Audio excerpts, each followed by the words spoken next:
গরমের দিন আসতে শুরু করছে আর আমরা সবাই ফ্যান চালানোর প্রস্তুতি নিচ্ছি। কিন্তু শীতের পর দীর্ঘদিন ফ্যান বন্ধ থাকার কারণে সরাসরি চালানো বিপজ্জনক হতে পারে। ফ্যান চালানোর পর শব্দ করছে, গতি কম বা হঠাৎ বন্ধ হয়ে যাচ্ছে। আজকের ভিডিওতে জানবো ফ্যান চালানোর আগে কি কি প্রস্তুতি নিতে হবে এবং কিভাবে সমস্যা এড়ানো যায়। ফ্যান চালানোর আগে এই ভুলগুলো করবেন না।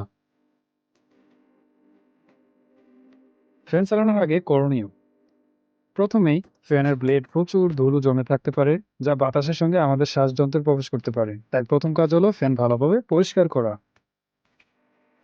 পরিষ্কার করার নিয়ম: ব্লেডের ধুলো ধুলো মুছে ফেলুন। একটি শুকনো কাপড় বা ভেজা কাপড় ব্যবহার করতে পারেন। কভার খুলে পরিষ্কার করুন যদি সহজে খোলা যায়।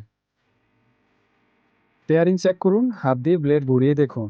হাতের যে পাখাগুলি আছে, মানে ফ্যানের যে পাখাগুলি আছে, সেই পাখাগুলি হাত দিয়ে ঘুরিয়ে দেখুন টাইট হচ্ছে নাকি নর্মাল স্পিড বা নর্মালি লাগছে আপনার কাছে। যদি কোনো সাধারণ সমস্যা থেকে থাকে তাহলে সমাধান: অনেক সময় দেখা যায় ফ্যান চালানোর পর বিকট শব্দ করে রাখুন গতিতে ঘুরে। স্ক্রুগুলো ঢিলা হয়ে থাকতে পারে, তাই স্ক্রু টাইট করুন। ধীরে ঘুরছে, ক্যাপাসিটর সমস্যাও থাকতে পারে, এটি পরিবর্তন করুন। বৈদ্যুতিক ঝুঁকি: ফ্যানের সুইচ চালু করার আগে বৈদ্যুতিক সংযোগ পরীক্ষা করুন। সবচেয়ে গুরুত্বপূর্ণ বিষয় হলো নিরাপত্তা। হঠাৎ ফ্যান চালিয়ে দিলে শর্ট সার্কিট বা বিদ্যুৎস্পৃষ্ট হওয়ার ঝুঁকি থাকে। নিরাপত্তার টিপস: ফ্যান চালানোর আগে মেইন সুইচ বন্ধ করে সংযোগ চেক করুন। ধুলো ময়লা জমে গেলে মোটরে অতিরিক্ত লোড পড়তে পারে, তাই পরিষ্কার রাখুন। পুরনো ফ্যান হলে ইলেকট্রিশিয়ান দিয়ে চেক করে নিন।